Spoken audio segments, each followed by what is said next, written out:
Alright, guys, it's your boy Bob coming back to you again with another message of peace. I salute you as always in the name of peace. But before all, let's thank the Almighty for allowing us to be alive another day. Let's thank Him for peace. Let's thank Him for wealth. Let's thank Him for health. Let's thank Him for prosperity in our lives. But above all, let's thank Him for love. Amen. This message, it is directly directed to Sameer Ali or Sameer Yusuf, whatever your name is, the friendly ex-Muslim, and also to all those who follow you and listen to your videos and believe whatever you are saying. I am basically talking to you guys. But at the same time, I do not blame you guys. I blame mostly the Muslim scholars who are distributing the books that you guys are reading and believing in it. So I watched one of your video talking about Muhammad, the dirty prophet. Basically, you were talking about how in Bukhari book it has been described how Muhammad were teaching people about cleanliness. You have spoke about many things, about Aisha, his wife, taking his semen and putting on herself, whatever on her garment. You talk about a dog drinking from a cup, you have to clean it 7 times. You talk about the urine of a girl being different from the urine of a man, a boy I mean. You talk about a lot of things which do not even make sense. And honestly, listening to your video, when you are speaking, I can hear from the background of your voice that you are not being truthful to yourself. You don't even believe what you are saying yourself, honestly speaking. I don't believe, I know for sure that you do not believe what you are saying about Muhammad, honestly. But you are coming from a place of hate. That's what I'm saying. Because if you truly have a mind, a clear mind that think, you definitely know that Bukhari was a hadith collector. Some said that he collected more than 600,000 hadiths. Some say more than 300,000 hadiths. And among all those hadiths, he only chose about 2 or 7,000 hadiths. I'm not even sure because people are ambiguity. There's an ambiguity between people, right? Between the scholars. So what I'm saying, remember one thing, right? Take all the hadiths in Bukhari speaking about Muhammad, right? Have you ever read one hadith that says Muhammad said? I don't think you've seen that. It is always saying that, for instance, Abbas said that Muhammad said, right? Or it has been narrated from Muhammad. Or it was said that Muhammad said. It was always on the third person. Basically, Bukhari never spoke to Muhammad, right? And he came about 800 years after Muhammad, right? Or I don't even know how long. I don't know, honestly. But we all know he came long time after Muhammad, right? And he started asking people that lived or he believed knew Muhammad, right? Or some people were old. They were narrating what they thought they have heard from Muhammad. It's like the dust have settled down. The mirror is full of dust, right? And then you look at yourself from that mirror that is dusty. You see yourself but not clear. So those people that were narrating hadiths from Muhammad or saying of Muhammad, a lot of it, some of them have forgotten it, right? Some of them added stuff, some of them diminished stuff from it, right? So what I'm saying is this, right? Indeed, there is only one truth on this planet. And I know, and you know for sure, what Muhammad was preaching, nothing was new on his teaching. And you know, based on what you have read, stop being biased. If you are not being biased, Muhammad was just like any other prophet that came before him, or like any other enlightened person that came before him. People were asking Muhammad questions because they had trust for him. If you have studied the history of Muhammad, how he came to people and how he started preaching, you and I know the name Sadiq al-Amin was given to Muhammad by who? Not by his followers, because they never followed him at that time. There was no Islam. It's prior to the revelation, right? You know that. So someone who is named al-Sadiq, meaning trustworthy, that means people trust this guy. And nowhere in history you will see Muhammad committing sin or any other things that we common people commit. He never worshipped idols. He was never caught with females. He was not lying. He was not backbiting. He was most of the time alone. And a lot of times he was spending time in the mountain of Hira, right? His first wife, Khadija, hired him because he was trustworthy to run her business, right? This is the reason she started believing and trusting him and seeing Muhammad as a man of honor and asked him to marry her. And Muhammad accepted, right? They stayed together for a long time. And then when Khadija passed away, that's when Muhammad married Aisha and other wives. But most of those wives that he married was a political reason, because Muhammad was not just a prophet. And even the reason I'm saying prophet, because I don't like using that word, because it's kind of, we cannot understand. Even you are not going to understand when we are saying prophet, because it's an English word, right? So when we say prophet, we are meaning that he was an enlightened being.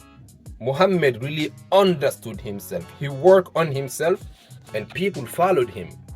Therefore, when Muhammad is teaching people, when Muhammad married all these wives, is because those times they had different tribes. He wanted to unite the Arab tribes, right, in Saudi Arabia. And during that time, if you marry someone from another tribe, they become your in-laws. Therefore, then they are not going to fight with you again. This is the reason Muhammad was marrying.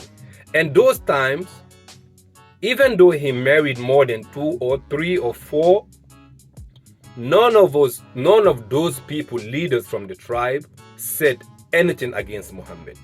It is nowadays that people are starting to talk about Muhammad marrying all those women.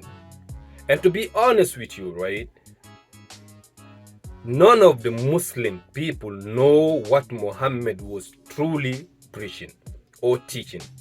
Even the Quran, Muslims are failing to understand truly the translation of the whole Quran. Every single Muslim is trying their best to translate the Quran according to their understanding. This is why we have sect. And not only Islam, all the religions, right? All the religions.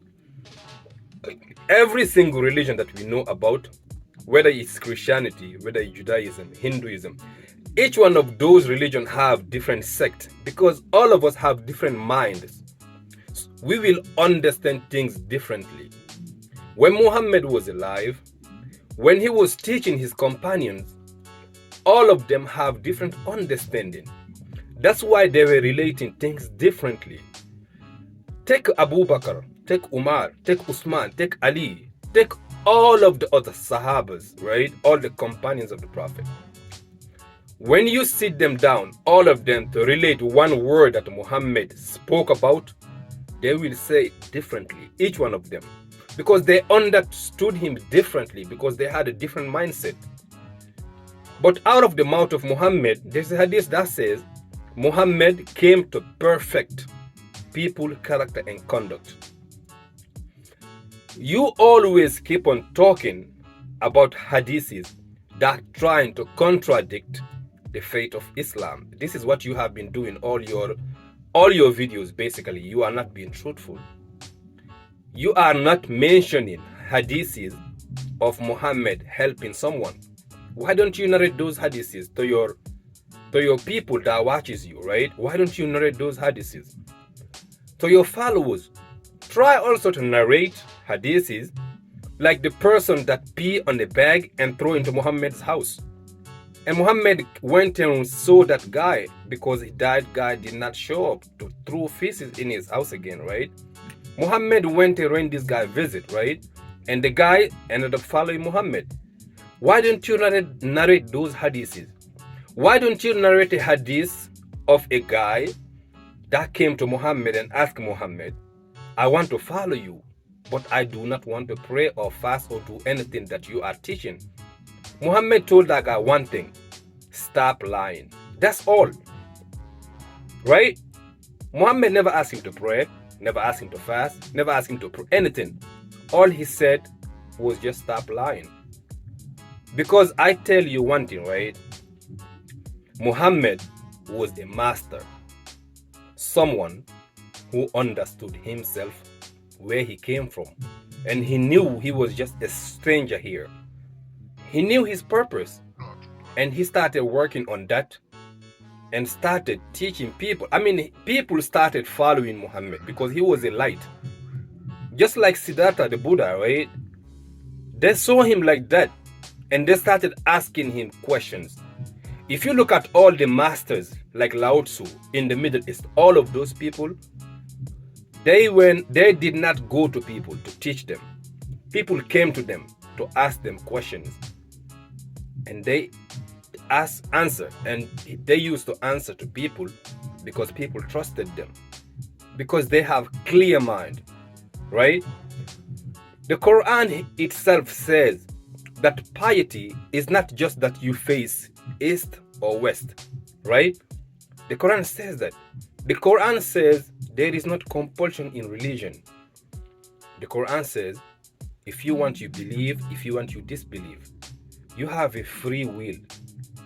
But Muhammad's teaching was the perfect people's character and conduct. Why don't you teach your followers those hadiths that Muhammad was teaching people to open up their mind? He asked people to wear hijab. Did he say that to wear hijab? No. People were wearing hijab before Muhammad. The circumambulation of the Kaaba, people were doing that before Muhammad. Praying your forehead on the ground, people were doing that before Muhammad. Janaza, praying on a dead person, people were doing that before Muhammad. All the teaching that you are talking about, Muhammad saw people doing that. During the time of the Arabs, Muhammad, remember, he was talking to an audience. When he answered questions, he was answering those people. So for you right now to sit down and compare our life right now to the time of Muhammad would be foolish. Okay? So all I'm saying is this. I'm not saying what you believe is right or not. You cannot believe in Muhammad at all. That's your choice. But at least be honest. You know, trust me, right? You can hate a person, right? But one thing you can do is to speak good of that person. And make sure, if you are saying Muhammad is dirty, make sure you are clean. And cleanliness is of the heart and of the mind. Biasness is not cleanliness. Lying is not cleanliness. And that's what exactly you are doing. I always watch your videos, man. I wish we can sit one day face to face or have a talk face to face, so we can discuss, so I can teach you the true faith that Muhammad was teaching, not what you are reading from Bukhari and Muslim or Tirmizi. Who are those people? Remember, every single Muslim, majority of Muslims are just followers. They don't think for themselves. It's like Christianity. Majority don't think for themselves. Majority of mankind, 99% of mankind, do not think for themselves. They are following their leaders or the so-called priests or so-called imams. Who are those people? The Almighty who created us gave us a brain with which we can think. Because even Muslims believe that in the day of judgment, even the devil himself, Shaitan, will say to people, do not blame me. فَلَا تَلُومُونِي وَلُومُوا أَنفُسَكُمْ. Do not blame me, but blame yourself. All I did was to call you. You guys answered. If your friend invites you to drink with him, you went ahead and drink with him. You get into an accident. You cannot blame your friend because all he did was to give you a cup and you accepted it because you wanted to drink and you ended up drinking it. Therefore, for you to sit there and talk about Islam in this manner, honestly, it doesn't make sense to me. And I find it really low. You have views, people that are looking at you, following you, they know nothing of Islam. Even you know nothing of Islam. Yet, you are talking about Muhammad. You are talking about the religion of Islam. You are talking about Saudi Arabia. You're talking about all Muslim countries. Who says those people represent Islam? Maybe many Muslims will say that Saudi Arabia represents Islam because Muhammad was born there. But that's not the case in reality. In real life, nobody represents anything. Each one is on its own. In the day of judgment, all Muslims know that you are the only one that is going to be judged. And your actions are the one that is going to judge you. And if you take the Quran translated in English and read that and say that's what Islam is teaching, you fail to realize that this is just a translation, right? One thing I can tell you, in this life, there is a lot we should all learn. Many things we thought we know, we do not know them. We were just programmed that way. And then we think we know all of it, but we do not know it. A wise person knows that they know nothing. And if you are truly wise, I enjoy your show, honestly. I love you, and I know you like reading, you're doing research. But your research are not to find the truth. Your research are just there to portray Islam in a negative way. Be truthful, brother, man. If you are seeking the truth and your understanding of yourself, your broadcast and your channel will be different. And be honest to people that are watching you, man. Be honest, man. Stop using Bukhari and Muslim. You know those books are outdated, man. Not all Muslims follow those books. They are just books like any other book. Stop using them. Everything you talk about is Bukhari, Muslim, this and that. Who said those are books that we follow? Like Muhammad sleep with all his wife at night. What are we learning from that? Like Muhammad was like a horse, having sex here and there. Like what are we learning from that? Be honest, brother, man. I hope you see this message of mine, man, one day, so we can have our own conversation and talk and share ideas, man. We can learn a lot from each other, man. One love, brother.